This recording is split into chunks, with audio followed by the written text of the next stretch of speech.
Hello and welcome, student. Today we are going to study federalism. Federalism, जिसको हिंदी में संघवाद कहते हैं. In the previous chapter, power sharing, we studied different forms of power sharing. One of the forms of power sharing was vertical division of power. So this vertical division of power is also known as federalism. Federalism जो है वो vertical division of power का दूसरा नाम है. In this chapter we focus on this form of power sharing.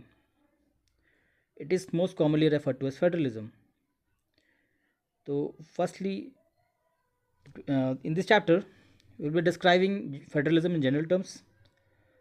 Then we will understand the theory and practice of federalism in India, and then an analysis of policies and politics. We will do analysis of policies and politics that has strengthened federalism in practice. तो जो policies and politics जो federalism को मजबूत किया उसको देखेंगे. और lastly we will look at local self government. Local government मतलब panchayat and municipalities. What is federalism? So in the previous chapter, that is power sharing, we studied the case story of Belgium and Sri Lanka. So we have to bring Belgium and Sri Lanka in this chapter also. So you would recall that one of the key changes made in the constitution of Belgium was to reduce the power of central government and to give these powers to the regional governments. तो हमने पढ़ा था first chapter में कि Belgium का जो constitution है वो सेंट्रल गवर्नमेंट की जो कुछ पावर लेकर के रीजनल गवर्नमेंट को कुछ पावर ट्रांसफ़र करती है. तो regional governments existed in Belgium even earlier. They had their rules and powers, but all these powers were given to these governments and would be withdrawn by the central government. तो जो 1993 से पहले regional government को कुछ power दिया जाता था, लेकिन वो सेंट्रल गवर्नमेंट के इच्छा से दिया जाता था, वो वापस विड्रॉ भी किया जा सकता था. But after 1993, the change that took place in 1993 was that regional government were given constitutional powers that were no longer dependent on central government. तो 1993 में रीजनल गवर्नमेंट को वो कॉन्स्टिट्यूशनल पावर मिला, जिसके बाद वो सेंट्रल गवर्नमेंट पे डिपेंडेंट नहीं रहे और वो सेल्फ डिपेंडेंट बन गए. Thus Belgium shifted from a unitary to a federal form of government. तो जैसे रीजनल गवर्नमेंट्स को पावर मिला, सेंट्रल गवर्नमेंट से कुछ पावर ट्रांसफ़र हुआ, उसके बाद वो एक फेडरल फॉर्म ऑफ गवर्नमेंट बन गया.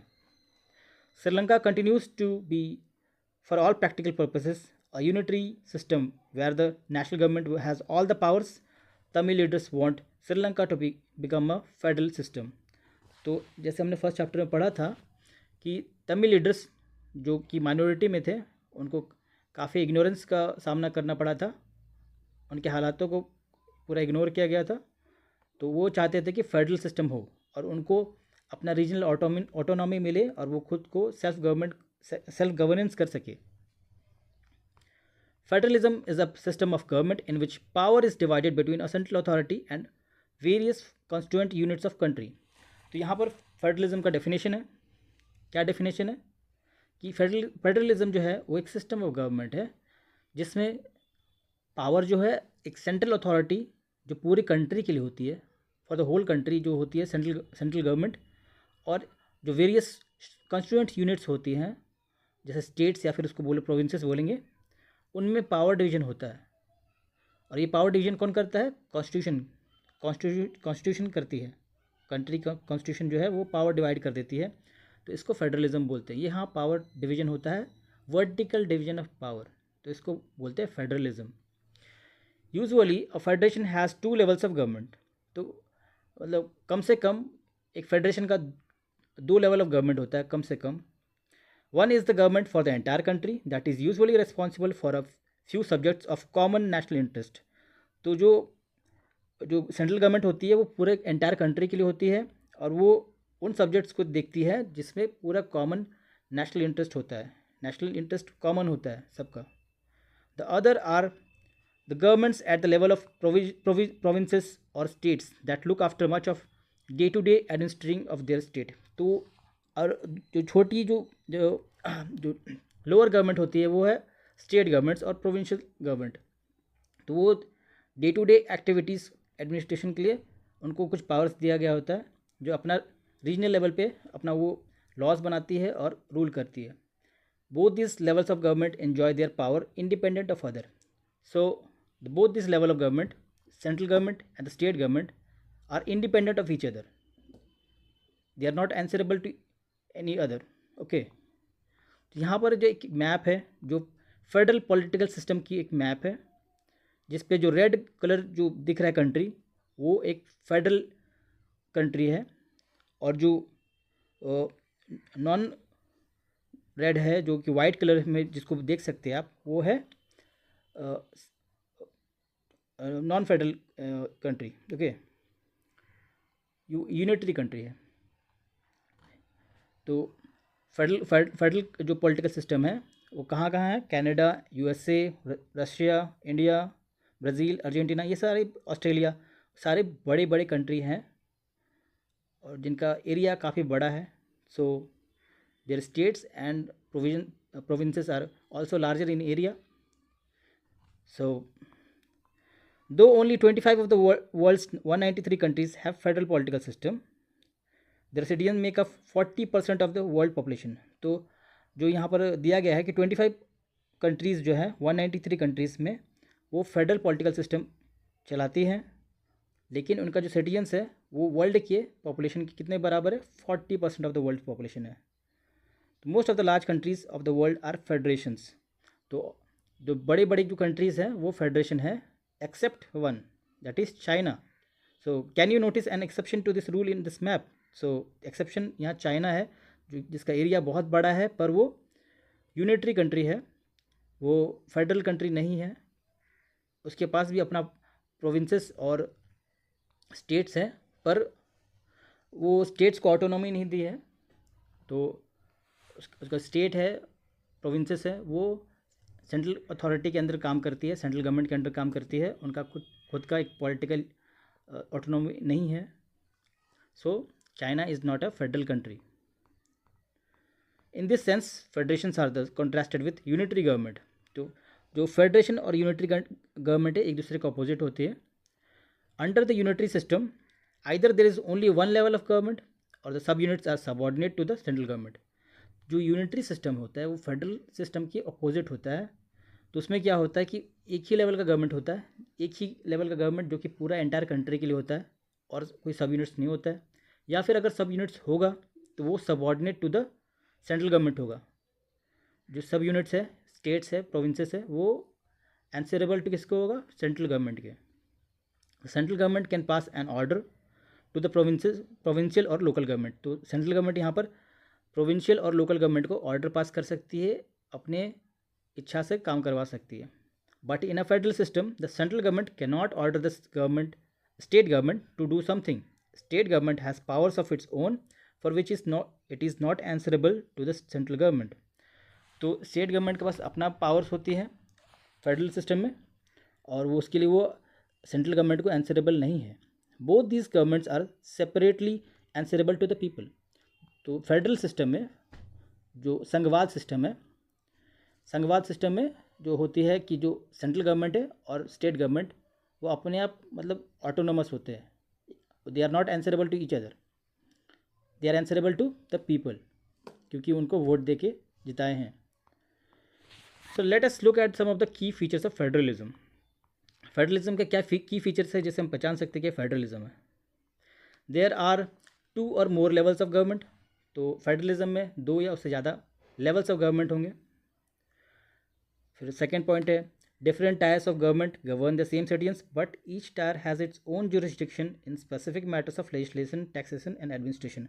तो जो डिफरेंट टायर्स ऑफ गवर्नमेंट होंगे उनका अपना ही एक जुरिस्डिक्शन होगा for the matters of legislation, taxation and administration. तो लेजिस्लेशन मतलब कानून बनाने में, टैक्सेशन मतलब टैक्स इम्पोज करने में, और एडमिनिस्ट्रेशन में इनका अपना अलग जुरिस्डिक्शन होगा। जुरिस्डिक्शन के मतलब क्या होगा? Jurisdiction The area over which someone has legal authority, the area may be defined in terms of geographical boundaries or in terms of certain kinds of subjects. तो jurisdiction का क्या मतलब है यहाँ पर दिया हुआ ग्लॉसरी में दिया हुआ है कि jurisdiction का मतलब है कि उनका खुद का एक एरिया होगा, जोग्राफिकल एरिया, या फिर कुछ सर्टन सब्जेक्ट्स जिस पे वो अपना कानून बना सकती है और उस पर एडमिनिस्ट्रेशन कर सकती है, जिसको जुरिस्डिक्शन बोलते हैं. The area over which someone has legal authority, उनका अपना लीगल अथॉरिटी है उस एरिया में in the matter of legislation, taxation and administration. फिर थर्ड पॉइंट आता है, the jurisdiction of the respective levels or tiers of government are specified in the constitution, so the existence and authority of each tier of government is constitutionally guaranteed. तो जो jurisdiction है of जो जितने levels of government है, तो वो सब constitution में दिया गया है. कॉन्स्टिट्यूशन मतलब संविधान, जो वो बुक, जो लॉ बुक है, वो जिससे पूरा कंट्री चलती है, उसको कॉन्स्टिट्यूशन बोलते हैं. सो द एग्जिस्टेंस और अथॉरिटी जो है ऑफ ईच टायर, जो एक कोई भी टायर ऑफ गवर्नमेंट हो, चाहे वो सेंट्रल गवर्नमेंट हो, स्टेट गवर्नमेंट हो या लोकल गवर्नमेंट हो, उनका जो अथॉरिटी एग्जिस्टेंस है, अथॉरिटी है, पावर है, वो सारा कॉन्स्टिट्यूशनली गारंटीड है, उनका संविधान में दिया हुआ है, उसको उनसे कोई वो पावर ले नहीं सकता है. फोर्थ पॉइंट है, the fundamental provisions of the constitution can not B unilaterally changed by one level of government. Such changes require the consent of both the levels of government.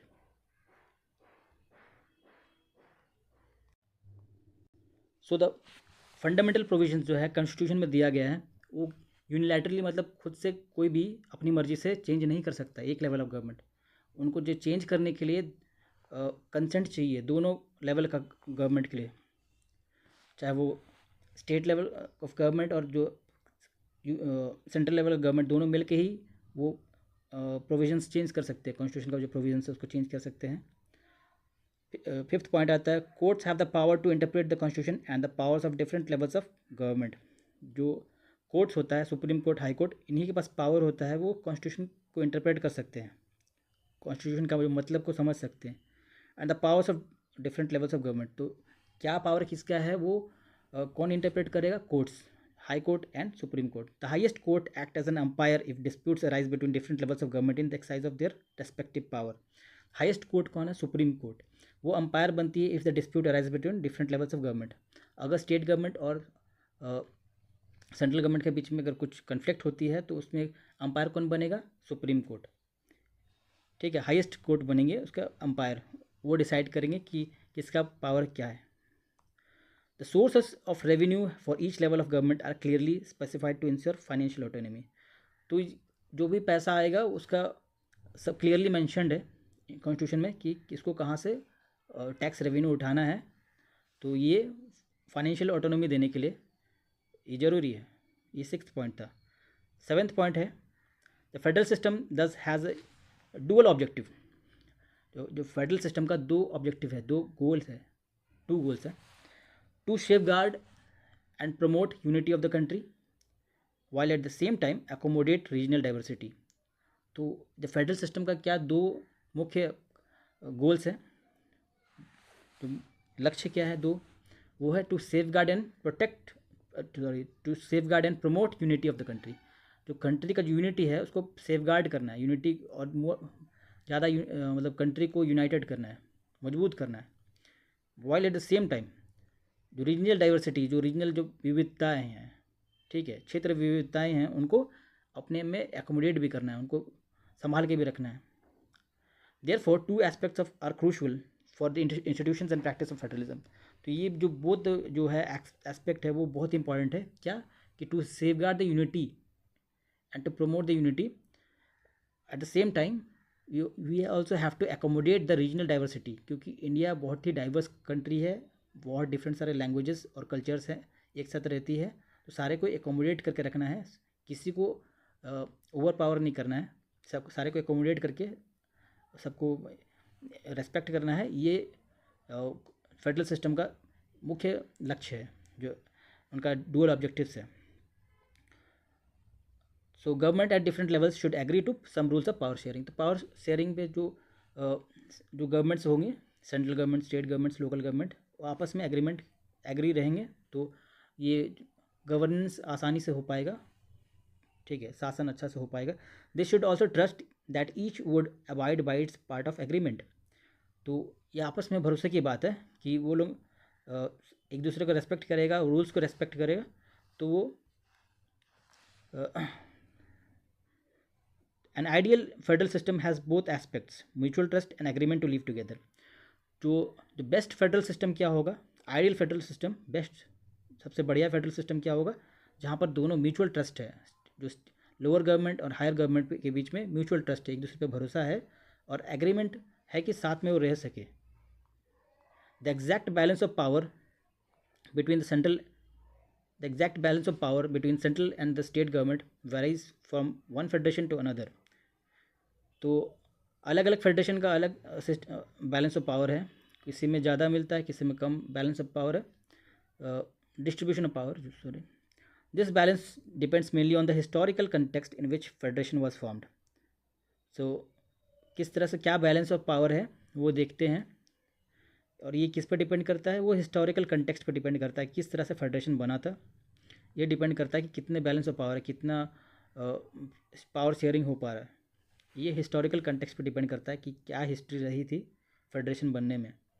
There are two kinds of routes through which federations have been formed. तो दो तरीक़ा से federation बनते हैं usually.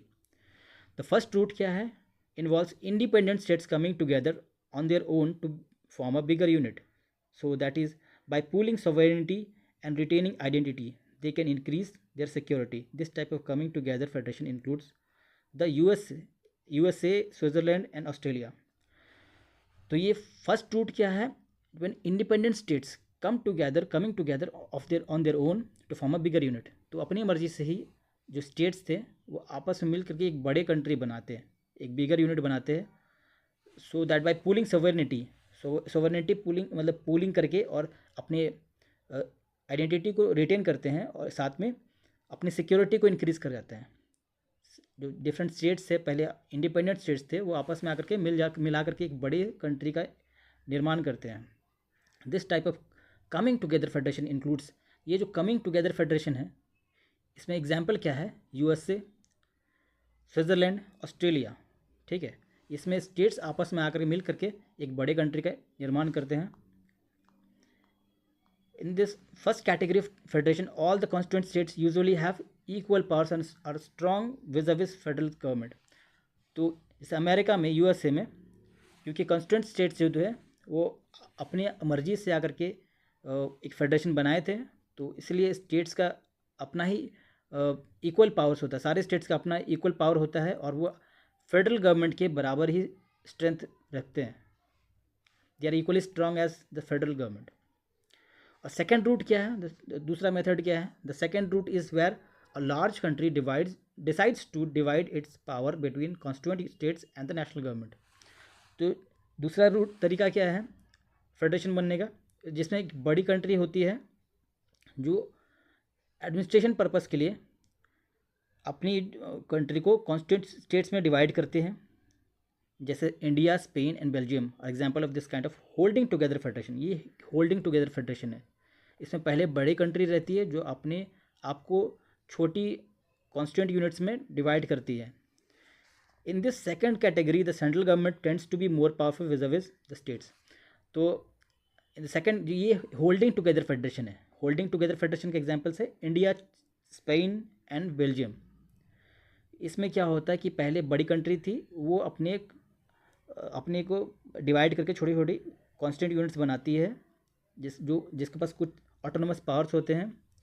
तो यहाँ पर जो सेंट्रल गवर्नमेंट होती है वो स्टेट से ज़्यादा पावरफुल होती है। Central government is more powerful vis the states. यहाँ सेंट्रल गवर्नमेंट मोर पावरफुल है। Very often different constituent units of the federation have unequal powers, some units are granted special powers.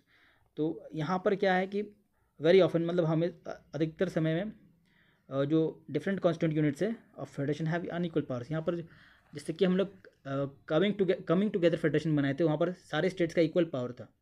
पर यहाँ holding together federation में क्या है कि यहाँ पर कोई स्टेट का ज़्यादा पावर है, कोई स्टेट का पावर कम है, तो कोई यूनिट का कोई स्पेशल पावर भी दिया गया है।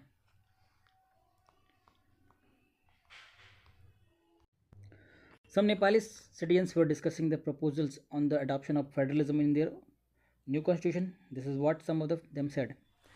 कुछ नेपाल के सिटीजन्स जो है वो कुछ आपस में डिस्कशन कर रहे हैं, were discussing the proposals on adoption of federalism in their new constitution. तो अपना न्यू कॉन्स्टिट्यूशन बनाते तो वो डिस्कस करते हैं. एक खगराज बोलते हैं, I don't like federalism, it would lead to reservation of seats for different caste groups as in India. तो खगराज बोलते हैं कि उनको फेडरलिज्म पसंद नहीं है क्योंकि ये रिजर्वेशन ऑफ सीट्स हो सकता है डिफरेंट कास्ट ग्रुप्स के लिए. सरिता बोलती है, ours is not a very big country, we don't need federalism. Sarita बोलती है उनका कंट्री बड़ा है नहीं तो फेडरलिज्म की ज़रूरत है नहीं. Babulal, I am hopeful that the Terai areas will get more autonomy if they get their own state government. Babulal बोलते हैं कि तेराई एरिया जो है उनका जो कल्चर है थोड़ा हल्का अलग है मेनलैंड नेपाल से. तो सेंट्रल नेपाल से थोड़ा तेराई एरिया का थोड़ा जो कल्चर है वो थोड़ा अलग है, इसलिए वो बोलते हैं कि उनको थोड़ा मोर ऑटोनॉमी मिलेगा if they get their own state government. Ram Ganesh क्या बोलते हैं, I like federalism because it means that powers that were earlier enjoyed by the king will now be एक्साइज बाय और इलेक्टेड रिप्रेजेंटेटिव्स. तो राम गणेश को optimistic है. वो बोलते हैं कि जो पहले जो पावर्स जो किंग लोग एक्सरसाइज करते थे, एंजॉय करते थे, अब वो उनका लोकल जो इलेक्टेड रिप्रेजेंटेटिव है उनको पावर मिलेगा. If you are participating in this conversation, what would you be your response to each of these? Which of these reflect a wrong understanding of what federalism is? What makes India a federal country? India को federal country क्या बनाता है? क्योंकि उनका India के पास दो या उससे ज़्यादा मतलब लगभग 3 टायर्स ऑफ गवर्नमेंट है इंडिया के पास. एक सेंट्रल गवर्नमेंट, एक स्टेट गवर्नमेंट, तीसरा है लोकल गवर्नमेंट. और डिवीजन ऑफ पावर है जो कि कॉन्स्टिट्यूशन में दिया गया है. और सुप्रीम कोर्ट, हाई कोर्ट है वो कॉन्स्टिट्यूशन को इंटरप्रेट करने के लिए. और जो डिफरेंट टाइप्स ऑफ गवर्नमेंट है उनको फाइनेंशियल ऑटोनॉमी भी दिया गया है. तो हम कह सकते हैं कि India is a federal country. What makes India a federal country? We have earlier seen how small countries like Belgium and Sri Lanka face so many problems of managing diversity. What about a vast country like India with so many languages, religions, and regions? What are the power sharing arrangement in our country? तो हम लोग ने देखा था कि Belgium and Sri Lanka में power sharing को लेके काफ़ी प्रॉब्लम्स हुए थे, काफ़ी सोशल कन्फ्लिक्ट हुए थे.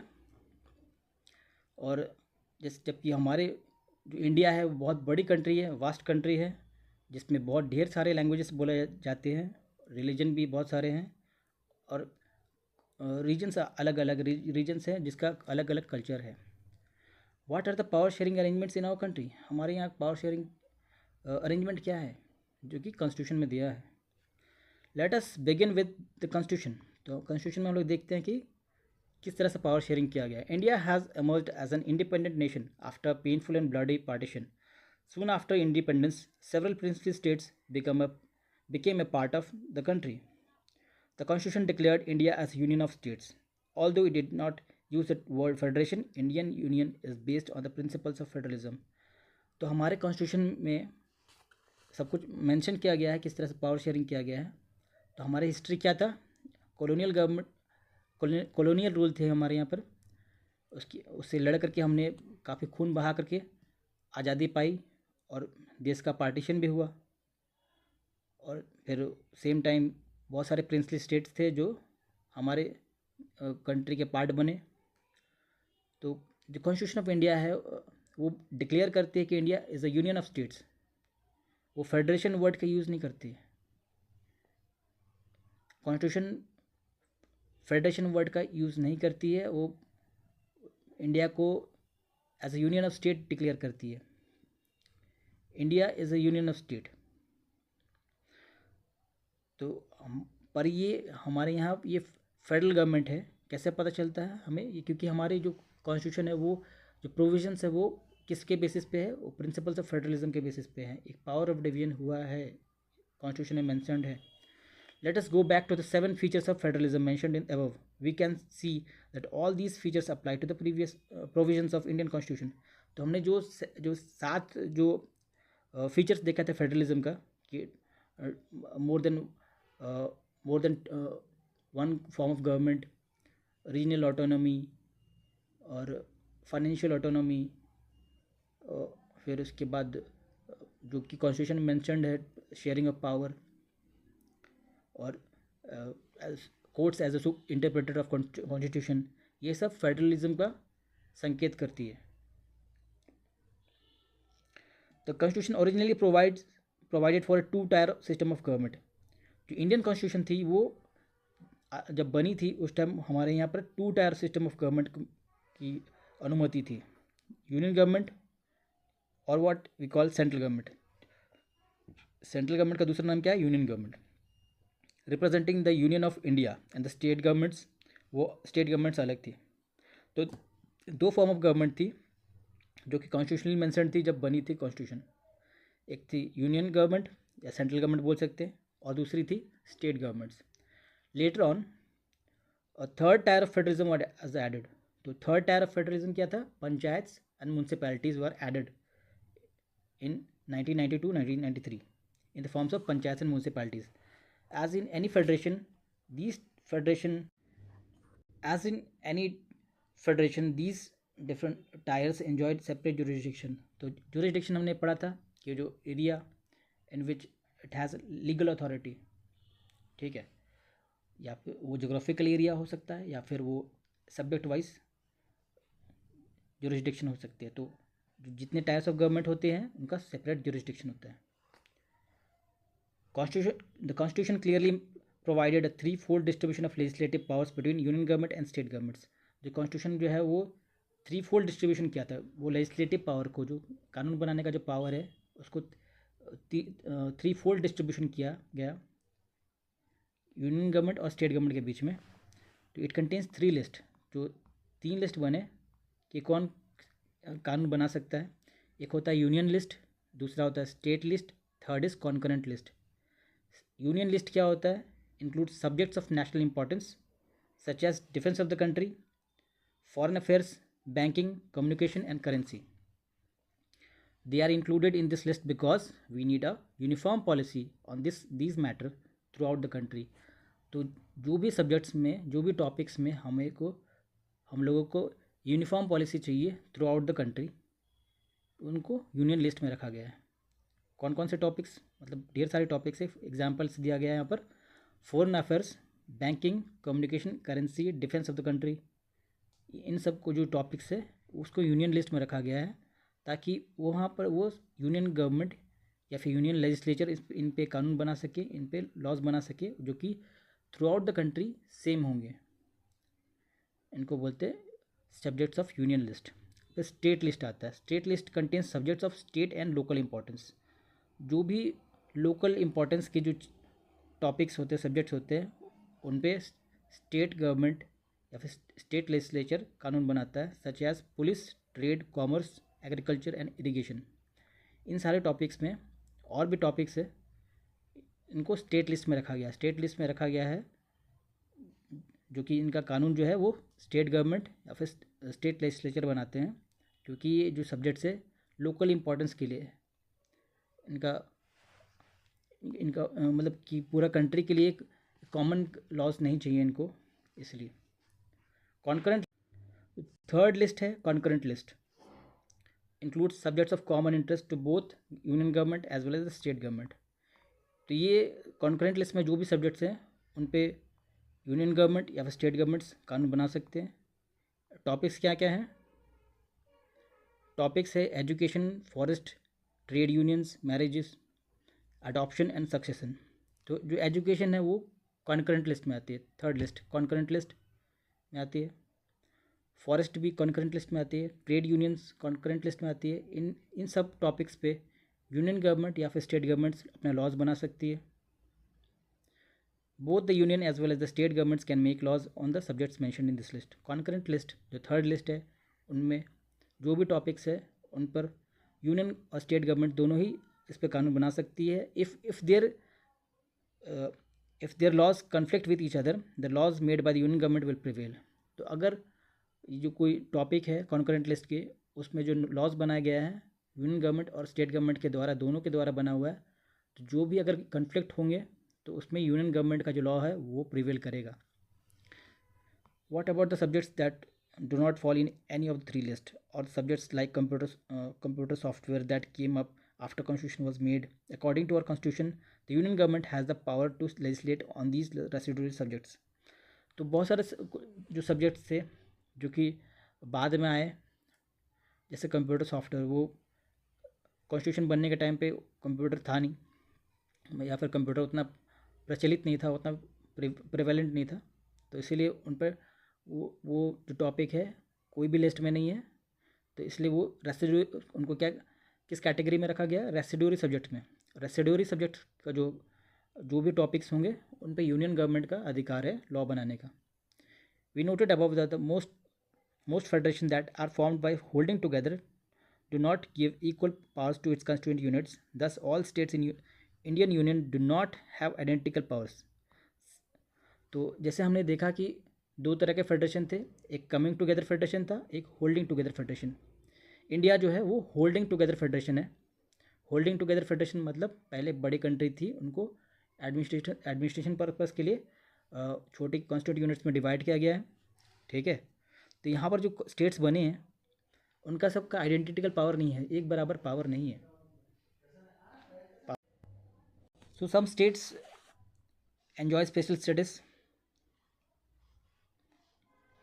States such as Assam, Nagaland, Arunachal Pradesh and Mizoram enjoy special powers under certain provisions of the Constitution of India due to their peculiar social and historical circumstances. तो कुछ states है Assam, Nagaland, Arunachal Pradesh and Mizoram जिनको पास special powers है under certain provisions of constitution of India. ये constitution of India में दिया गया है, उनका स्पेशल पावर है because due to peculiar social and historical circumstances. जो उनका हिस्टोरिकल सर्कमस्टांसेस ऐसा था और उनका जो कल्चर है वो थोड़ा अलग है, इसलिए उनको स्पेशल पावर दिया गया। These special powers are specially enjoyed in relation to the protection of land rights of indigenous people, their culture and also preferential employment in government services. तो ये स्पेशल पावर्स है क्या क्या दिया गया है in relation to the protection of land rights. जो वहाँ के आदिवासी लोग थे, इंडिजिनस पीपल थे, उनका लैंड राइट्स को लेकर के प्रोटेक्शन मिला। उनका जो कल्चर है, आदिवासी लोगों का जो कल्चर है वो अलग है, तो उनका वो प्रोटेक्शन मिला। और इनको preferential employment in government services में भी इनको कुछ रिजर्वेशन के माध्यम से इनको प्रेफरेंशियल एम्प्लॉयमेंट दिया गया। Indians who are not permanent resident of this state can not buy land or house here. तो आसाम, नागालैंड, अरुणाचल प्रदेश, मिजोरम, इन सब स्टेट्स में अगर कोई भी इंडियंस जो इन स्टेट्स में के रहने वाले नहीं हैं, वहाँ जा कर के लैंड और हाउस नहीं खरीद सकते, वहाँ पर परमानेंटली सेटल नहीं हो सकते। Similar special provisions exist for some other states of India as well. तो और भी कुछ स्टेट्स हैं जिनके पास स्पेशल पावर्स मिला है, स्पेशल प्रोविजंस हैं इनका because of some circumstances. There are some units of Indian unions which enjoy very little power. These are areas which are too small to become an independent state, but which could not be merged with any of the existing states. तो कुछ जो ऐसे areas हैं जो कि काफ़ी small हैं, जो अपने आप में इंडिपेंडेंट स्टेट बना नहीं सकते हैं, और उनको पड़ोस के जो स्टेट है उन पे मर्ज भी नहीं किया जा सकता है क्योंकि some historical circumstances. Like Chandigarh जो है वो स्टेट ऑफ पंजाब और हरियाणा की कैपिटल है, पर वो एक यूनियन टेरिटरी है, उनको पंजाब और हरियाणा किसी पे भी इंटीग्रेट नहीं किया जा सका। लक्षद्वीप जो कि आइलैंड यूनियन टेरिटरी है, और जो दिल्ली है वो कैपिटल सिटी ऑफ इंडिया है, उनको भी यूनियन टेरिटरी में रखा गया है। चंडीगढ़, लक्षद्वीप, दिल्ली ये सब यूनियन टेरिटरी में आते हैं। This territories do not have the power of state. तो इनके पास थोड़ा जो पावर है वो कम है। जो सेंट्रल गवर्नमेंट है special powers in running these areas.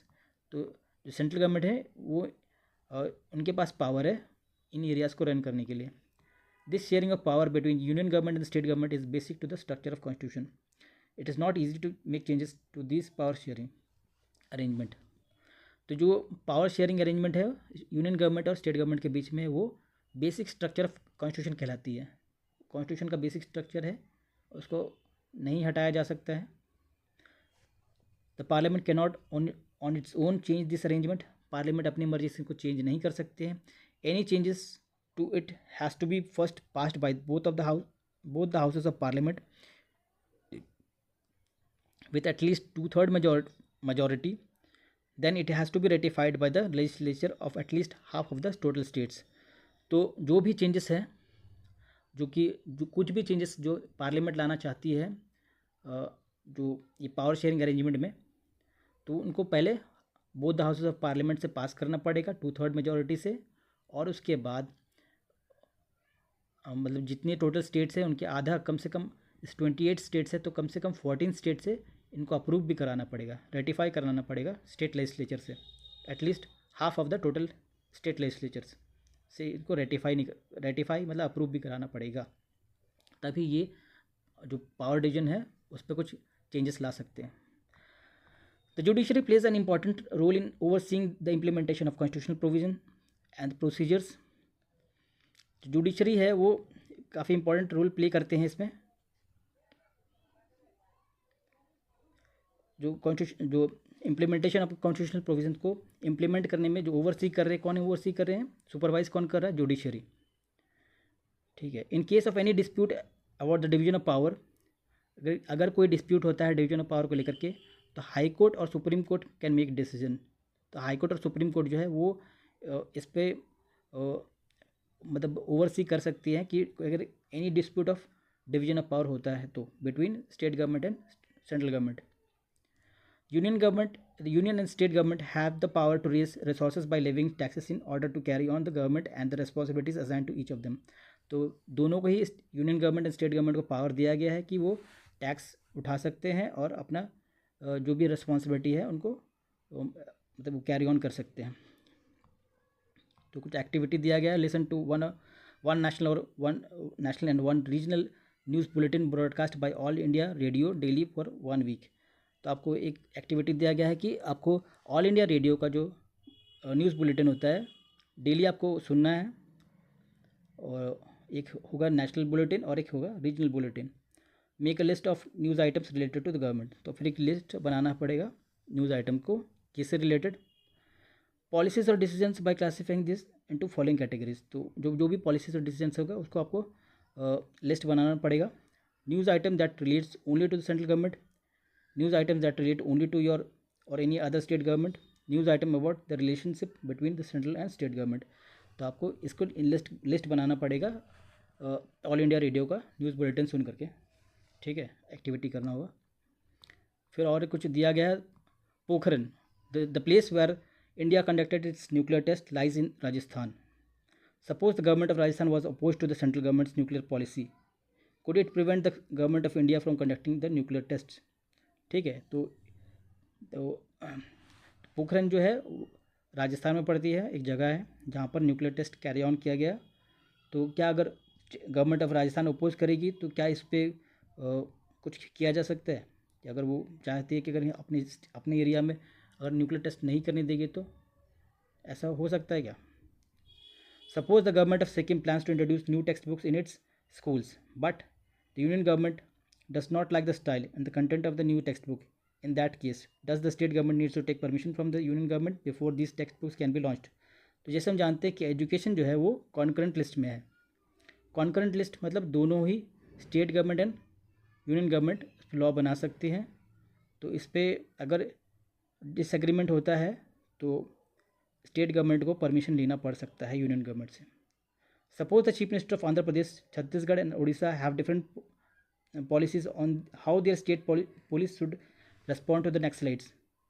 Can the Prime Minister of India intervene and pass an order that all the chief ministers will have to obey? जिससे हम जानते हैं कि पुलिस जो होती है, पुलिस स्टेट सब्जेक्ट है, स्टेट लिस्ट में आती है. तो इस पर so this is the map of India in 1947. 1947 का जो मैप है इस पर जो स्टेट्स हैं उनका नाम कुछ बहुत ही अलग है. जैसे यूपी को यूनाइटेड प्रोविंसेस बोलते थे. मध्य प्रदेश जो था उस टाइम मध्य प्रदेश नहीं था, वो सेंट्रल प्रोविंस था. फिर एक सेंट्रल इंडिया करके कुछ प्रोविंस थे. हैदराबाद एक अलग स्टेट था, मैसूर अलग स्टेट था, और आंध्र प्रदेश जैसा कोई स्टेट था नहीं. मद्रास स्टेट में आंध्र प्रदेश आता था. तो ये था 1947 का इंडिया का मैप. जो कि आज के मैप से बहुत ही अलग दिखता है। पॉलिटिकल मैप कुछ अलग दिखता है। How is federalism practised? Constitutional provisions are necessary for the success of federalism, but these are not sufficient. If the federal experiment has succeeded in India, it is not merely because of the clearly laid out constitutional provisions. The real success of federalism in India can be attributed to the nature of democratic politics in our country. This ensured that the spirit of federalism, respect for diversity, and the desire for living together became shared ideals in our country. Let us look at some of the major ways in which this happened. तो constitution provisions जो है उसकी federalism के लिए जो constitution में दिया गया जो प्रोविजंस है वो फेडरलिज्म का सक्सेस होने में ज़रूरी है, पर वो पूरा नहीं है, वो it's not sufficient. The real success of federalism can be attributed to the nature of democratic politics. जो असली जो सक्सेस का जो कारण है, जो फेडरलिज्म के जो इंडिया में सक्सेस होने का कारण जो है वो है nature of democratic politics in our country. जो डेमोक्रेटिक पॉलिटिक्स जो थी वो मेन रीजन है हमारे यहाँ इंडिया में फेडरलिज्म की जो जीत है का मुख्य कारण वही है. जो डेमोक्रेटिक पॉलिटिक्स है ये इंश्योर किया कि यहाँ पर डाइवर्सिटी को रेस्पेक्ट किया जाएगा और डिज़ायर जो भी डाइवर्सिटी है उसको रेस्पेक्ट किया गया, और जो डिज़ायर है लिविंग टुगेदर साथ में रहने की जो इच्छा है वो हमारे जो फेडरलिज्म को मजबूत किया. Let us look at some of the major ways in which this happened. Creation of linguistic states. Linguistic state क्या है? लिंग्विस्टिक स्टेट जो है वो एक लैंग्वेज के आधार पर बनी हुई स्टेट है. The creation of linguistic state was the first and major test for the democratic politics in our country. If you look at the political map of India when it began its journey as a democracy in 1947 and that of 2019, you will be surprised by the extent of the changes. तो हमने जो देखा 1947 का जो political map है उसमें states का काफ़ी अलग अलग नाम है, जो कि 2019 में वो नाम बिल्कुल अलग है. पहले जैसे मद्रास स्टेट था वहाँ आंध्र प्रदेश स्टेट थी नहीं, तो अब 2019 में आंध्र प्रदेश स्टेट है, कर्नाटका स्टेट है जो कि पहले मैसूर स्टेट में आती थी. तो बहुत सारे स्टेट्स को लैंग्वेज के बेसिस पे नया स्टेट बना. You will be surprised by the extent of the change. Okay, many old states have vanished and many new states have been created. बहुत सारे नए स्टेट्स बनाए गए. Areas, boundaries and names of states have been change. तो area और boundaries और name of the states है वो चेंज हो गए. In 1947, the boundaries of several old states of India were changed in order to create a new states. This was done to ensure that people who spoke the same language lived in the same state. तो ये linguistic state बनाया गया इसमें, जो कि common language को लेकर के बेसिस लेकर के अलग अलग स्टेट बनाएंगे. Some states were created not on the basis of language but to recognise difference based on culture, ethnicity और जोग्राफी. तो बाकी कुछ ऐसे स्टेट्स भी हैं जो बनाएंगे जो कि सिर्फ लैंग्वेज के बेसिस पे नहीं बनाए गए, उनको बनाया गया है कल्चर, एथनिसिटी और जोग्राफी के बेसिस पे. जैसे कि नागालैंड, उत्तराखंड, झारखंड. जो नागालैंड है वो जो है वो एक जोग्राफिकल अलग एंटिटी के होने की वजह से उसको स्टेट बनाया गया. उत्तराखंड जो है वो उसका अलग कल्चर होने की वजह से स्टेट बनाया गया. झारखंड का भी अलग एथनिसिटी और कल्चर होने की वजह से अलग झारखंड स्टेट बनाया गया. तो जो 2000 का जो 19 का मैप है वो इस तरह से दिखता है. इंडिया का पॉलिटिकल मैप्स जो कि 1947 के मैप से बहुत ही अलग है, क्योंकि स्टेट्स का बाउंड्रीज, जोग्राफिकल बाउंड्री जो है वो चेंज हो गया, नेम्स चेंज हो गए. When the demand for the formation of states on the basis of language was raised, some national leaders feared that it would lead to disintegration of the country. तो जब पहली बार जो linguistic states का demand हुआ तब बहुत सारे बड़े जो नेशनल लीडर्स थे उनको बहुत डर था कि ये कहीं देश को तोड़ने के लिए तो नहीं यूज़ हो सकता है, ये कंट्री को डिसइंटीग्रेट तो नहीं कर देगा. वो डर था मन में, तो ऐसे अप्रहेंशंस, चिंताएं थी. The central government resisted linguistic state for some times, but the experience has shown that the formation of linguistic states has actually made the country more united. It has also made administration easier. तो शुरुआत में central government में काफ़ी resistance दिखाया गया था linguistic states को लेकर के, पर जो लिंग्विस्टिक स्टेट्स को बनाना पड़ा, लेकिन जो कि अब आज की तारीख पे इसे वो जो कंट्री को मोर यूनाइटेड बनाती है, और जो एक्सपीरियंस था वो अच्छा था। Language policy, second test for Indian federation is the language policy. तो जो इंडियन फेडरेशन है उसको जो सेकेंड टेस्ट था, जो चुनौती थी, वो है language policy. Our constitution did not give the status of national language to any one language. तो हमारे जो संविधान है, कॉन्स्टिट्यूशन है, किसी भी लैंग्वेज को नेशनल लैंग्वेज का स्टेटस नहीं देती है। Hindi was identified as the official language. Hindi को ऑफिशियल लैंग्वेज, आधिकारिक भाषा बनाया गया है, पर वो नेशनल लैंग्वेज नहीं है। इंडियन कॉन्स्टिट्यूशन में किसी लैंग्वेज को नेशनल लैंग्वेज का स्टेटस नहीं दिया गया है। But Hindi is the mother tongue of only about 40% of Indians. तो हिंदी जो है वो 40% ऑफ इंडियंस की मदर टंग है। Therefore there are many safeguards to protect other languages. तो अदर लैंग्वेज को प्रोटेक्ट करना भी था, जरूरी था, सेफ गार्ड करना पड़ा।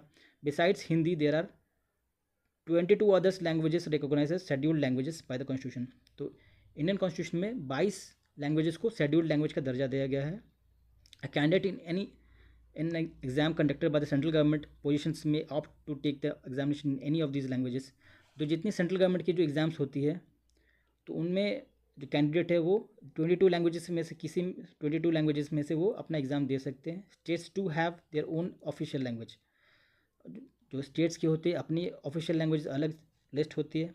Much of the government's work takes in the official language of the concern state. तो जो भी है गवर्नमेंट वर्क होती है स्टेट गवर्नमेंट की, वो अपनी ऑफिशियल लैंग्वेज में होती है। Unlike Sri Lanka, the leaders of our country adopted a very cautious attitude in spreading the use of Hindi. तो श्रीलंका के जैसे उन्होंने सिन्हाला लैंग्वेज को ऑफिशियल लैंग्वेज का दर्जा दिया और तमिल लैंग्वेज को बिल्कुल इग्नोर किया था। तो हमारे लीडर्स ने वो बहुत ही कॉशियस एटीट्यूड दिखाया हिंदी को लेकर के, जो कि 40% ऑफ इंडियंस को की मदर लैंग्वेज है। According to the constitution, the use of English for official purpose was to stop in 1965. However, many non-Hindi speaking states demanded that the use of English continue।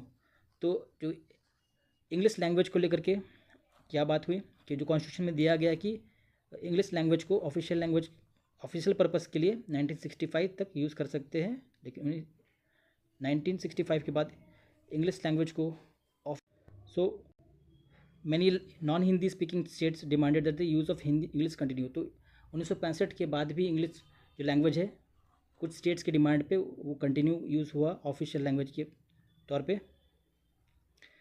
In Tamil Nadu this movement took a violent form.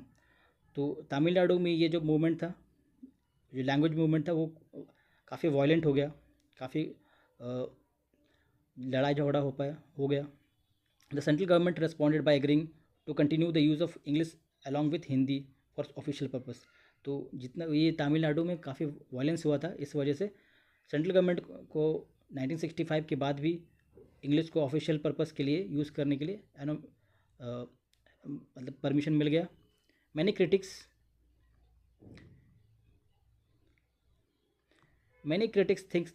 Think that this solution favoured the English speaking elite.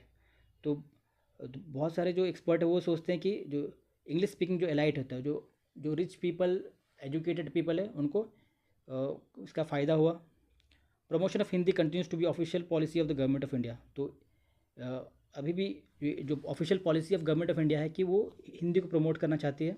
Promotion does not mean that the central government can impose Hindi or on the states which were the people speaks a different language.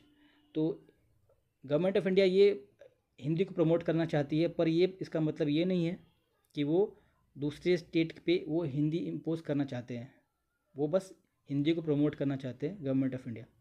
The flexibility shown by the Indian political leaders helped our country avoid the kind of situation that Sri Lanka find itself in. तो हमारे जो flexibility जो हमने दिखाया, जो जिस तरह का जो पीपल का जो सिटीजन्स का डिमांड था, उनको उसके हिसाब से हम लोग ने ऑफिशियल लैंग्वेज को यूज़ किया। हम सेंट्रल गवर्नमेंट ऑफ इंडिया चाहती है कि वो हिंदी को प्रमोट करे, पर वो किसी पे इम्पोज नहीं करना चाहती है, नॉन हिंदी स्पीकिंग स्टेट्स को इम्पोज नहीं करना चाहती Hindi. Centre state relations, restructuring the center state relation is one more way in which federalism has been strengthened in practice। तो हम किस तरह से फेडरलिज्म को मजबूत किया गया, जो सेंटर और स्टेट का रिलेशन है उसको रीस्ट्रक्चर किया गया ताकि फेडरलिज्म ज़्यादा मजबूत हो सके। How the constitutional arrangement for sharing powers work in reality depends to a large extent on how ruling parties and leaders follow this arrangement. तो फेडरलिज्म कैसे मजबूत होगी? इट लार्जली डिपेंड्स ऑन कि रूलिंग पार्टी और जो leaders है इस arrangement को कितना रेस्पेक्ट करती है, इस पर डिपेंड करती है. For long time the same party ruled both at the centre and in the most of the state. तो बहुत फॉर अ लॉन्ग टाइम जो एक ही पार्टी थी वो सेंटर और स्टेट के रूल करती थी. इस वजह से ज़्यादा कॉन्फ्लिक्ट नहीं हुआ. This meant that the state government did not exercise their rights as autonomous federal units. इसका मतलब ये हुआ कि स्टेट गवर्नमेंट जो है अपना जो ऑटोनोमस फेडरल यूनिट्स का जो राइट है वो एक्सरसाइज नहीं की, क्योंकि सेंट्रल गवर्नमेंट और स्टेट गवर्नमेंट में दोनों ही एक ही पार्टी का रूल था. Same party was in central government as well as the state government. As and when the ruling party at the state level was different, the parties that ruled at the center tried to undermine the power of state. तो जब भी ऐसा हुआ कि state government में different ruling party आई और central government में different ruling party होती है, तो सेंट्रल गवर्नमेंट होती है वो कोशिश करती है कि पावर ऑफ स्टेट को कुछ कमज़ोर किया जाए. इन दो states the central government would often misuse the constitution to dismiss the state government that were controlled by rival parties. तो उन दिनों में तो जो सेंट्रल गवर्नमेंट थी वो कॉन्स्टिट्यूशन को मिसयूज़ करके और उनका जो राइवल पार्टी होती है उनका जो स्टेट गवर्नमेंट को डिसमिस कर देती थी. कोई भी छोटी मोटी एक्सक्यूज़ को लेकर के उसको डिसमिस कर देती थी. वहाँ पर स्टेट गवर्नमेंट को डिसमिस करके वहाँ पर प्रेसिडेंट रूल लगा देती थी. This undermine the spirit of federalism. ये फेडरलिज्म को कमज़ोर करने वाली बात है. All this change significantly after 1990. 1990 के बाद ये काफ़ी चेंजेस आया इस पर. This period saw the rise of regional political parties. This period saw the rise of regional political parties in many states of the government. तो 1990 के बाद बहुत ढेर सारी जो रीजनल पॉलिटिकल पार्टीज़ थी वो बहुत ढेर सारी स्टेट्स में अपना सरकार बनाती है. This was also the beginning of the era of collision government at the centre. तो ये सेम टाइम पे वो सेंट्रल गवर्नमेंट में कोलिजन गवर्नमेंट्स बोर्ड बन रही थी. तो कोलिजन गवर्नमेंट क्या होती है? कोलिजन गवर्नमेंट होती है a government found by the coming together of at least two political parties usually partners in coalition form a political alliance and adopt a common programme. तो कोलिजन गवर्नमेंट होती है कि जिसमें दो या उससे ज़्यादा पार्टीज़ एक साथ आकर के दो या उससे ज़्यादा पॉलिटिकल पार्टीज़ एक साथ में आकर के सरकार बनाती है और एक कॉमन प्रोग्राम को अडॉप्ट करती है. Since no single party got a clear majority in Lok Sabha, the major national parties had to enter into an alliance with many parties, including several regional parties, to form a government at the center. तो जैसे लोकसभा में जो election में कोई भी single party को majority नहीं मिला, इस वजह से जो बड़ी बड़ी मेजर नेशनल पार्टीज़ को रीजनल पार्टी के साथ में आके गठबंधन बनाना पड़ा, अलायंस बनाना पड़ा, ताकि वो सरकार चला सके. तो ये जो गठबंधन बनाने को बोलते हैं कोलिजन गवर्नमेंट. तो ये कुछ कार्टून्स है. कोलिजन गवर्नमेंट मतलब गठबंधन की सरकार. This led to a new culture of power sharing and respect for the autonomy of state governments. तो ये 1990 के बाद जो कोलिजन गवर्नमेंट बनी सेंट्रल गवर्नमेंट में और जो स्टेट गवर्नमेंट्स पे रीजनल पॉलिटिकल पार्टीज़ का सरकार बना, इस वजह से ये स्टेट गवर्नमेंट्स को ऑटोनॉमी मिला. This trend was supported by major judgement of supreme court that it made it difficult for the central government to dismiss state governments in an arbitrary manner. तो ये जो ट्रेंड था कि central government में coalition government बनना और state governments में regional parties का सत्ता में आना, इससे फ़ायदा हुआ स्टेट गवर्नमेंट्स को. और सुप्रीम कोर्ट ने भी अपना जजमेंट में ये सेंट्रल गवर्नमेंट को ये थोड़ा डिफ़िकल्ट कर दिया गया कि वो आसानी से स्टेट गवर्नमेंट को डिसमिस ना करे कोई भी आर्बिट्ररी मैनर में या फिर कोई फ्लिमजी एक्सक्यूज़ को लेकर के. Thus federal power sharing is more effective today than it was in the early years after the constitution came into force. जो फेडरल पावर जो है पावर शेयरिंग है आज के डेट पे काफ़ी इफेक्टिव है, क्योंकि रीजनल पॉलिटिकल पार्टीज़ वो सत्ता में आ पाई और सेंट्रल गवर्नमेंट में कोलिजन गवर्नमेंट बना. साथ में सुप्रीम कोर्ट ने भी अपना जजमेंट दिया कि ये आसानी से अब सेंट्रल गवर्नमेंट स्टेट गवर्नमेंट को डिसमिस नहीं कर सकते हैं. तो ये फेडरलिज्म को मजबूत किया. Linguistic diversity of India. So linguistic diversity मतलब कि ढेर सारी भाषाएं का होना. इंडिया में बहुत ढेर सारी भाषाएं हैं. How many language do we have in India? The answers depend on how one counts its. तो अगर क्वेश्चन है कि इंडिया में कितनी भाषाएं हैं, ये इस बात पर डिपेंड करेगा. अगर ये क्वेश्चन है कि अगर इंडिया में कितनी भाषाएं हैं, तो उसका जो आंसर है इस बात पर डिपेंड करेगा कि हम किस तरह से उसको गिनते हैं. The latest information that we have is from the census of India held in 2011. This census recorded more than 1300 distinct languages which people mentioned as their mother tongue. तो जो लेटेस्ट जो सेंसस ऑफ इंडिया था वो 2011 में हुआ. तो उसके accordingly जो सेंसस ऑफ इंडिया 2011 क्या रिकॉर्ड किया? 1300 डिस्टिंक्ट लैंग्वेजेस जो कि पीपल क्लेम करते हैं कि उनका मदर लैंग्वेजेस है. 1300 डिस्टिंक्ट लैंग्वेजेस, 1300 भाषाएँ हैं. These languages were grouped together under some major languages. For example, languages like Bhojpuri, Magadhi, Bundelkhandi, Chhattisgarhi, Rajasthani and many others were grouped together under Hindi. तो ऐसे ही है कि मतलब कि बहुत ढेर सारे जो भाषाएं हैं, भोजपुरी, मगधी, बुंदेलखंडी, छत्तीसगढ़ी, राजस्थानी, सबको एक ही भाषा हिंदी में ग्रुप कर दिया गया. Even after this grouping the census found 121 major languages. तो 1300 डिस्टिंक्ट लैंग्वेज थे. साथ में अगर बहुत सारी भाषाएं को एक साथ ग्रुप करके बनाया भी गया, तब भी अगर ग्रुपिंग करने के बाद भी सेंसस फाउंड 121 मेजर लैंग्वेजेस. तो सेंसस को क्या फाइंड किया कि 121 मेजर भाषाएं हैं. 1300 को ग्रुप करके, 1300 जो डिस्टिंक्ट भाषाएं थे उनको ग्रुप करके भी रखा गया, तब भी 121 मेजर भाषाएं बनी. Of these 22 languages are now included in 8th schedule of the Indian Constitution and are therefore called scheduled languages. So 22 भाषाओं को 8th शेड्यूल में रखा गया और इनको शेड्यूल्ड लैंग्वेज का दर्जा दिया. बाकी दूसरी भाषाओं को नॉन शेड्यूल्ड लैंग्वेज कहा गया. So 22 languages are called scheduled languages because they are in 8th schedule. They are listed in 8th schedule of Constitution. 22 भाषा को छोड़ करके बाकी भाषाएं को क्या बोला? Non scheduled languages. India is perhaps the most diverse country in the world. A look at the enclosed table makes it clear that no one language is the mother tongue of majority of our population. The largest language, Hindi, is the mother tongue of only about 44% of Indians. If we add to that all those who knew Hindi as their second or third languages, the total number was still less than 50% in 2011. As for English, only 0.02% Indians recorded it as their mother tongue. Another 11% knew it as second or third language. So, तो जो largest language क्या है? हिंदी. ठीक है. तो 44% population बोलती है कि ये मेरा मदर टंग है, हमारे मदर टंग है. 44% बोलती है. अगर बाकी लोगों को जो सेकंड और थर्ड लैंग्वेज की तौर पे जो यूज़ करते हैं हिंदी को, वो भी 50% ही आते हैं. ठीक है.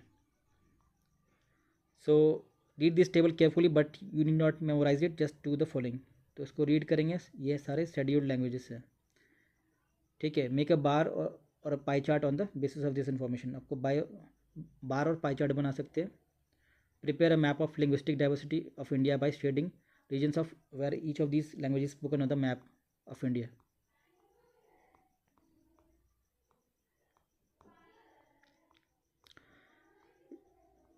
Read the following excerpts from an article by noted historian Ramachandra Guha that appeared in the Times of India on November 1, 2006. The report of the State Reorganization. The States Reorganization Commission was implemented exactly 50 years ago on 1st November 1956. This, in its own time and own way, has also transformed the political and institutional life of the nation. Gandhi and other leaders promised their followers that when freedom came, the new nation would be based on a new set of provinces These based on the principle of language. However, when India was finally freed in 1947, it was also divided. तो जब जब India की आज़ादी हो रही थी 1947 में, तो गांधी जी और बाकी लीडर्स ने प्रॉमिस किया था अपने फॉलोअर्स को कि हमारा जो नेशन बनेगा वो एक न्यू सेट ऑफ प्रोविंसेस के साथ on the basis of principle of language बनेगा, लेकिन ऐसा नहीं होता है। तो इस कारण से बहुत सारे आंदोलन चली, एजिटेशन हुआ, और उसके बाद स्टेट रीऑर्गेनाइजेशन कमीशन बना। उसका जो रिपोर्ट था वो 1 नवंबर 1956 को इम्प्लीमेंट किया गया, और वो जो रिपोर्ट था वो उसने देश की जो पॉलिटिकल एंड इंस्टीट्यूशनल लाइफ है उसी को ही एक अलग दिशा दे दी, उसको ट्रांसफॉर्म कर दी। Partition was the consequence of primordial attachment to one's faith. How many partitions would that other primordial loyalty language lead to, so ran the thinking of Nehru, Patel and Rajaji. 1947 में जो थी देश का पार्टीशन हुआ था। इस कारण जो पार्टीशन हुआ था वो सिंपली बेसिकली वो रिलीजियस बेसिस पे हुआ था।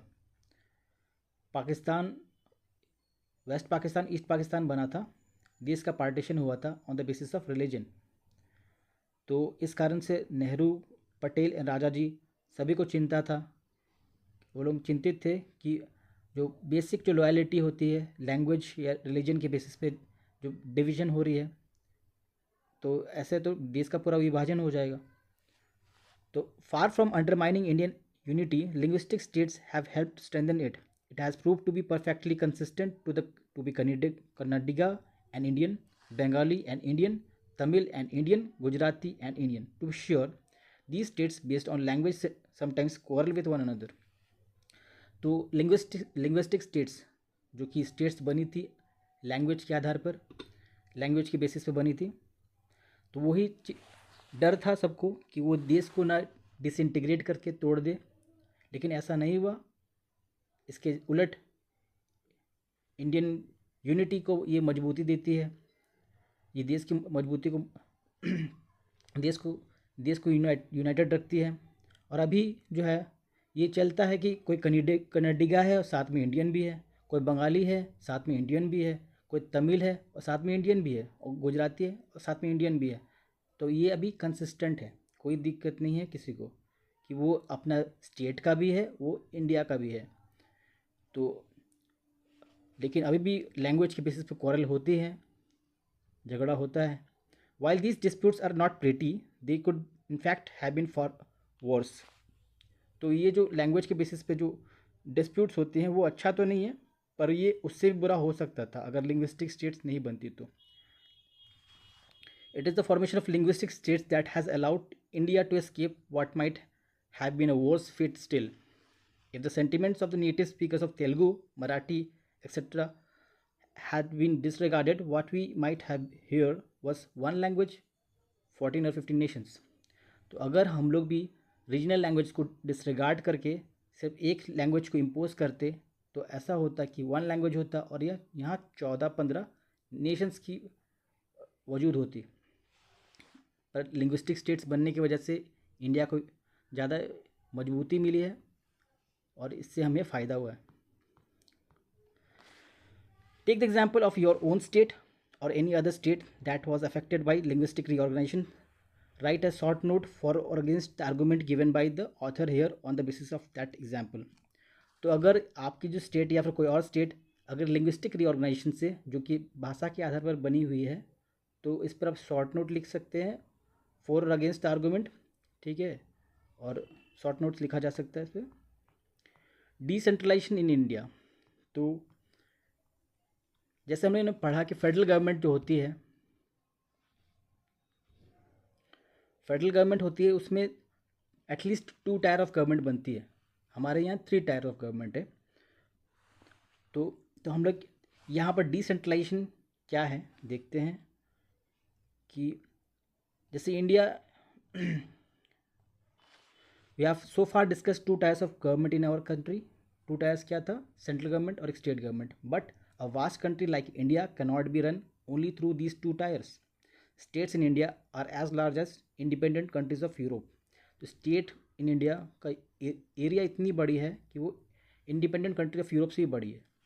इन terms of population, Uttar Pradesh is bigger than Russia. Maharashtra is about as big as Germany. Many of these states are internally very diverse. तो in the terms of population, अगर population के आधार पर देखें तो यूपी रशिया से भी बड़ी है. यूपी की जो पॉपुलेशन है रशिया से ज़्यादा है. महाराष्ट्र की पॉपुलेशन जर्मनी से ज़्यादा है. Many of these states are internally very diverse. तो ये जो जो स्टेट्स है अंदर में ही काफ़ी डाइवर्स है, इनका कल्चर से भिन्न भिन्न है. देयर इज़ दस a need for power sharing with in these states. तो अब विद इन दीज स्टेट्स वहाँ पर भी पावर शेयरिंग की आवश्यकता पड़ी. Federal power sharing in India needs another tier of government below that of state government.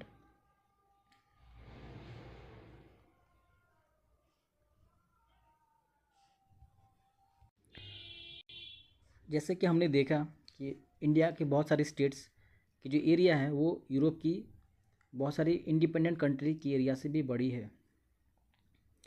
और यूपी की पॉपुलेशन रसिया के पॉपुलेशन से भी ज़्यादा है. और हमारी बहुत सारी स्टेट्स की जो कल्चर है उसमें भी काफ़ी डाइवर्सिटी है. इस कारण this is the rationale for decentralisation of power. Thus resulted a third tier of government called local government. When the power is taken away from central and state government and given to local government, it is called decentralization. तो decentralisation का मतलब क्या होता है? When the power is taken away from the central and the state government and given to the local government.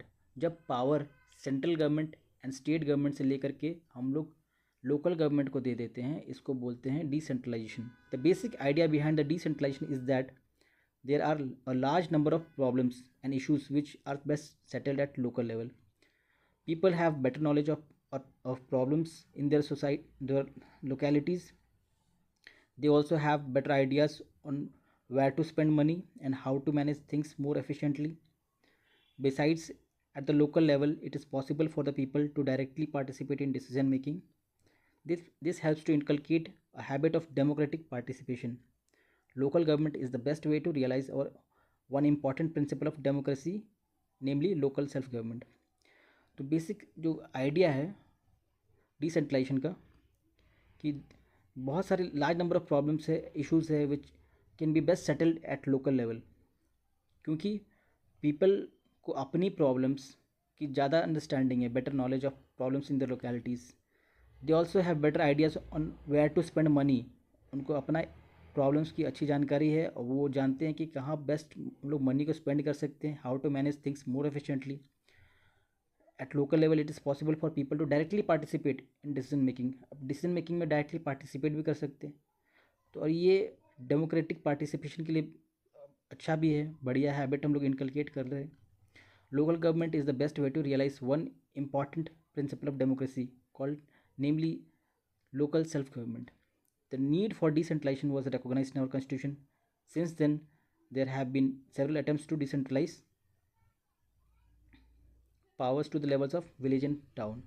तो हमारे constitution में भी इसकी ज़रूरत पड़ी थी, पर जब कॉन्स्टिट्यूशन बनी तो उस टाइम पे हमने इसके लिए स्पेशल प्रोविजंस नहीं दिया था. फिर भी 1960s के आसपास बहुत सारी पंचायत्स बनी.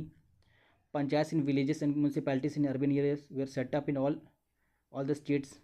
तो 1959-60s के बाद से बहुत सारे पंचायत्स एंड म्यूनसिपैलिटीज सेटअप हुई थी बहुत सारे स्टेट्स में, but these were directly under the control of state governments.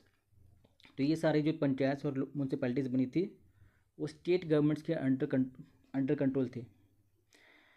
Elections to these local governments were not held regularly. Elections regularly होते नहीं थे. Local governments did not have any power or resources of their own. Local government पास अपना कोई power नहीं था, अपना कोई रिसोर्स नहीं था. Thus there was very little decentralisation in effective terms. In effective terms असलियत में बहुत ही कम डिसेंट्रलाइजेशन हुआ था. पर 1992 के बाद से ये बहुत बड़ा मेजर स्टेप होता है डिसेंट्रलाइजेशन का. एक 2 कॉन्स्टिट्यूशनल अमेंडमेंट आते हैं. कॉन्स्टिट्यूशन का अमेंडमेंट किया जाता है to make third tier of democracy more powerful and effective. तो 1992 में लॉज मतलब एक्ट्स आते हैं बहुत सारे, मतलब तो कॉन्स्टिट्यूशन का अमेंडमेंट किया जाता है 1992 में. और पंचायत एंड म्यूनसिपैलिटी को कॉन्स्टिट्यूशनली अप्रूव किया जाता है। Now it is constitutionally mandatory to hold regular elections to local government bodies. तो अब ये कॉन्स्टिट्यूशनली कंपलसरी है, ये कंपलसरी है कि आपको रेगुलर इलेक्शंस कराना है लोकल गवर्नमेंट्स के लिए। Seats are reserved in elected bodies and executive heads of these institutions for scheduled caste, scheduled tribes and other backward classes. तो पंचायत एंड म्यूनसिपैलिटीज़ में सीट रिजर्व्ड हो गए एससीज, एसटीज़ एंड ओबीसीज़ के लिए। कॉन्स्टिट्यूशन ने ये मैंडेटरी किया at least 1/3 of the all positions are reserved for women. Municipalities and panchayat में कम से कम 1/3 जो पोजीशंस होते हैं वो वुमेन के लिए रिजर्व करना कंपलसरी है। 1/3 position of all reserve seats should be reserve for womens. Women के लिए 1/3 सीट रिजर्व करना है। कुछ स्टेट यहाँ तक अभी 50% भी कर दिए हैं, सारे स्टेट्स नहीं, कुछ स्टेट्स 50% भी दे दिए हैं।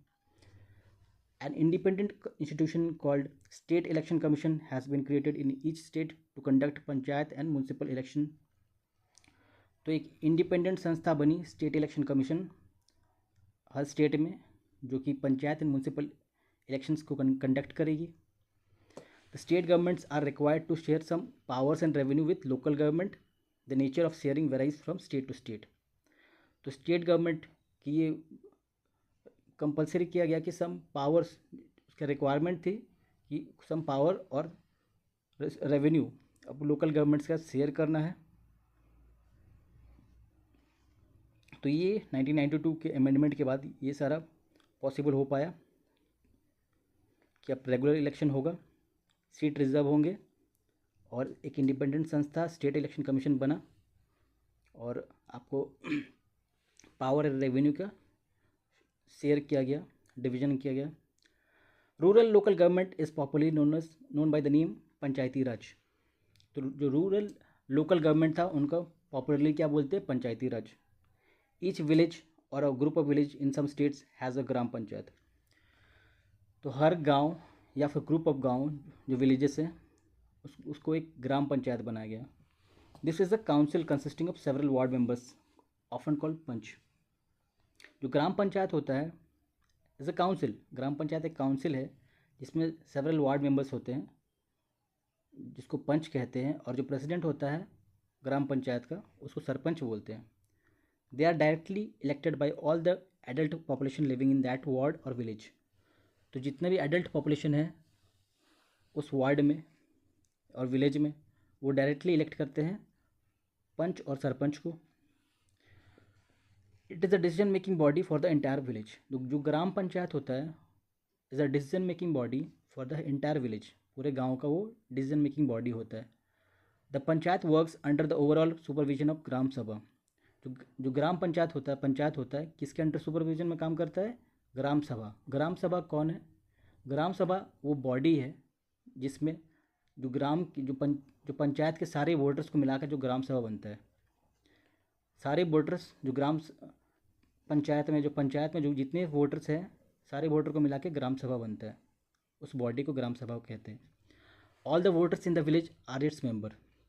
It has to meet at least twice or thrice in a year to approve the annual budget of the gram panchayat and to review the performance of the ग्राम पंचायत।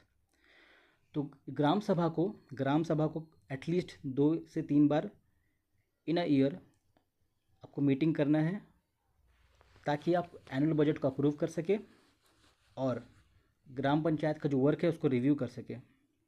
ये ग्राम सभा को 2 से 3 बार मीटिंग करना है साल में। वो ग्राम सभा एनुअल बजट को अप्रूव करेगा और ग्राम पंचायत का जो परफॉर्मेंस है उसको रिव्यू करेगा। तो local government structure goes right up to the district level. A few gram panchayats are grouped together to form what is usually called gram samiti or block or मंडल। तो कुछ फ्यू ग्राम पंचायत को group करके हम क्या बनाते हैं, पंचायत समिति और ब्लॉक समिति या mandal. The member of this representative body are elected by all the panchayat members in that area. तो कुछ ग्राम पंचायत को मिला करके हम क्या बनाते हैं, पंचायत समिति या पंचायत ब्लॉक या मंडल बनाते हैं, जिसको जो रिप्रेजेंटेटिव्स होता है उसको इलेक्ट कौन करता है, panchayat members in that area. All the panchayat samitis or mandals in a district together constitute the zila परिषद।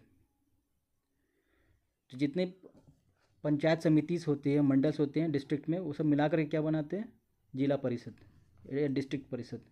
Most member of the zila परिषद आर इलेक्टेड। तो जिला परिषद का अधिकतर मेंबर इलेक्टेड होता है। Member of Lok Sabha and MLA of that district and some other officials of other district level of bodies are also its member.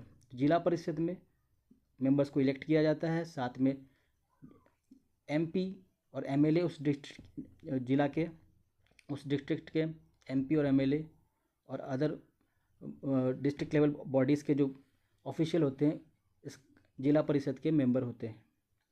Zila परिषद chairman is the political head of जिला परिषद। जिला परिषद का जो चेयरमैन होता है वो पॉलिटिकल हेड होता है जिला परिषद का। Similarly local government bodies exist for urban areas as well. जो लोकल गवर्नमेंट होता है वो अर्बन एरियाज़ के लिए भी होता है, टाउन एरियाज़ के लिए। तो municipalities are set up in towns में म्यूनसिपैलिटी सेटअप करते हैं। Big cities are constituted into municipal corporation. बड़े सिटीज़ के लिए म्यूनसिपल कॉरपोरेशन होता है। Both municipalities and municipal corporations are controlled by elected bodies consisting of people's representative. तो municipality and municipal corporation को कौन कंट्रोल करता है, by elected bodies consisting of people's representatives. Municipal chairman is the political head of the municipality. तो municipal chairman होता है political head of municipality. In a municipal corporation such an officer is called the mayor. जो municipal corporation होता है वो big cities के लिए उसका जो पॉलिटिकल हेड होता है वो उसको क्या बोलते हैं, mayor.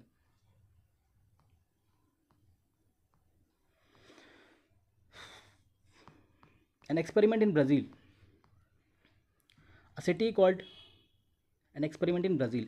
A city called Porto Alegre in Brazil has carried out an extraordinary experiment in combining decentralization with participative democracy. तो एक सिटी है पोर्टो एलेग्री ब्राज़ील में, उसने एक्सपेरिमेंट किया जो डिसेंट्रलाइजेशन के साथ में ही एक पार्टिसिपेटिव डेमोक्रेसी का एक एक्सपेरिमेंट किया। The city has set up a parallel organisations operating alongside the municipal council enabling local inhabitants to take real decisions for their city. तो जो सिटी है पोर्टो एलेग्री, उसने क्या किया, एक पैरेलल ऑर्गेनाइजेशन बनाया। एक म्युनिसिपल काउंसिल है, म्युनिसिपल काउंसिल के साथ में और एक ऑर्गेनाइजेशन बना जो कि लोकल इनहैबिटेंट्स को, वहाँ के लोकल रहने वाले लोगों को जो भी डिसीजन में पार्टिसिपेट करने का मौका दिया। The nearly 13 lakhs people in this city get to participate in making the budget for their own city. जो सिटी में कितना पॉपुलेशन है, 13 lakhs, तो उनको भी पार्टिसिपेट करने का मौका मिला कि सिटी का जो बजट बन रहा है बजट में पार्टिसिपेट करने का मौका मिला। The city is divided into many sectors or what we call wards. City बहुत सारे सेक्टर्स या फिर उसको वार्ड में डिवाइडेड है। Each sector has a meeting like that of gram sabha. हर एक सेक्टर का अपना अलग मीटिंग होता है, उसको ग्राम सभा जैसा ही होता है। In which anyone living in that area can participate. तो उसमें जो रहने वाले लोग पार्टिसिपेट कर सकते हैं। There are some meetings to discuss issues that affect the entire city. तो ऐसा कुछ मीटिंग होता है जो कि पूरे सिटी के लिए भी होता है। तो any citizen of that city can participate in those meeting. तो अगर वो कोई भी मैटर ऐसा है कि जो कि पूरा सिटी को, एंटायर सिटी को इफेक्ट करेगा, तो उसमें कोई भी सिटी का रहने वाला सिटीजन है वहाँ पर मीटिंग अटेंड कर सकता है, पार्टिसिपेट कर सकता है। The budget of the city is discussed in these meetings. जो पूरा सिटी का जो बजट होता है इस मीटिंग्स में डिस्कस होता है। The proposals are put to the municipality that takes a final decision about it. जो जितना प्रपोजल्स आता है सारे उसको फाइनल डिसीजन के लिए पुट किया जाता है। About 20,000 people participate in this decision making exercise every year. तो हर साल लगभग 20,000 लोग इस डिसीजन मेकिंग एक्सरसाइज में पार्टिसिपेट करते हैं। This method has ensured that money can not B spent only for benefit of the colonies where the rich people live। तो ये जो मेथड है क्या इंश्योर किया कि जो पैसा है वो सिर्फ जो पैसे रईस लोग, रिच लोग की कॉलोनीज़ पे ही खर्चा ना हो, सभी तरह जगह खर्चा हो। Buses now run to the poor colonies and builders can not evict slum dwellers without resettling them. जो बसेस है अभी पुअर कॉलोनीज़ की तरफ भी जाते हैं और जो बिल्डर है वो कोई गरीब झोपड़पट्टी में रहने वाले लोगों को यूं ही ऐसे निकाल नहीं सकता है बिना रीसेटलिंग देम, बिना वो लोगों को कहीं रहने का व्यवस्था किए बिना वो लोगों को निकाल नहीं सकता है। In our own country a similar experiment has taken place in some areas in Kerala. तो हमारे कंट्री इंडिया में भी ऐसा एक्सपेरिमेंट केरला के कुछ एरिया में किया गया है। Ordinary people have participated in making a plan for the development of their locality. तो जो जो लोग ऑर्डिनरी पीपल है, आम जनता है, वो भी पार्टिसिपेट करते हैं प्लान बनाने में अपने लोकेलिटी के लिए। This new system of local government is the largest experiment in the democracy conducted anywhere in the world. तो ये जो सिस्टम है लोकल गवर्नमेंट का, ये सबसे बड़ा एक्सपेरिमेंट है कहीं भी पूरी दुनिया भर में, हमारे जो देश में जो चल रहा है लोकल गवर्नमेंट का।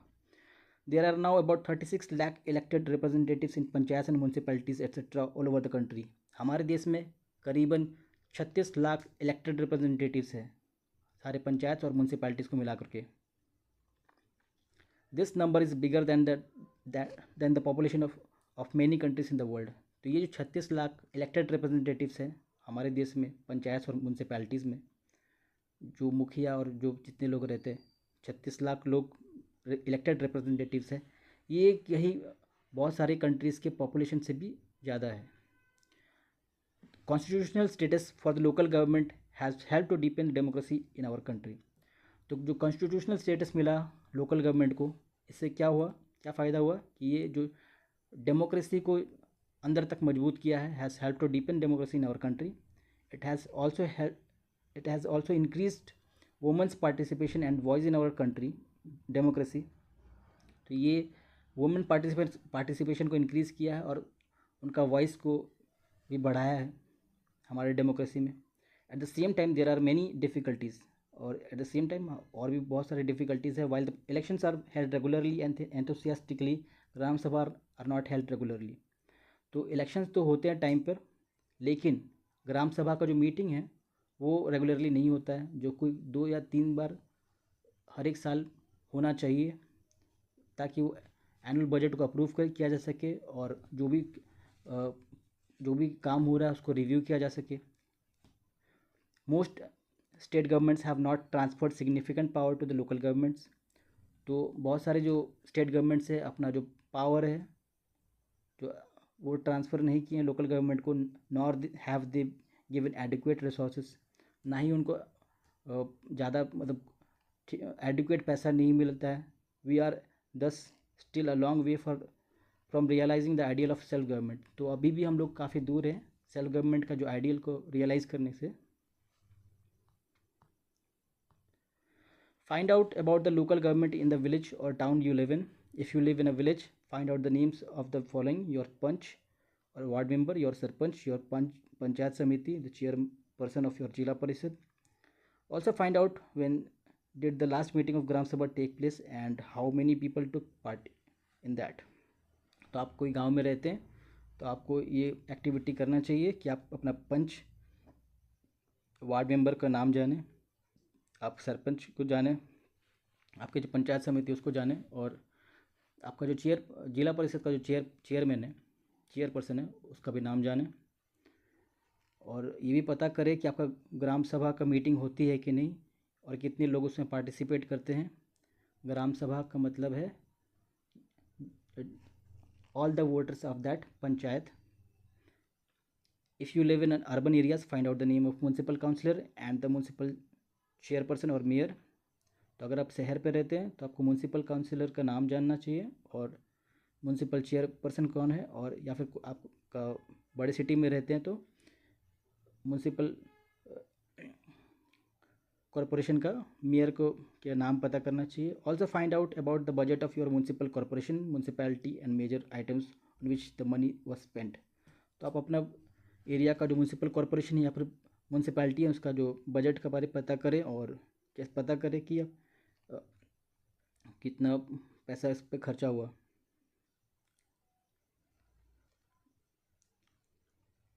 If you liking my video, then please press the like button and please share the video with your known ones and subscribe my channel. Thank you for watching the video.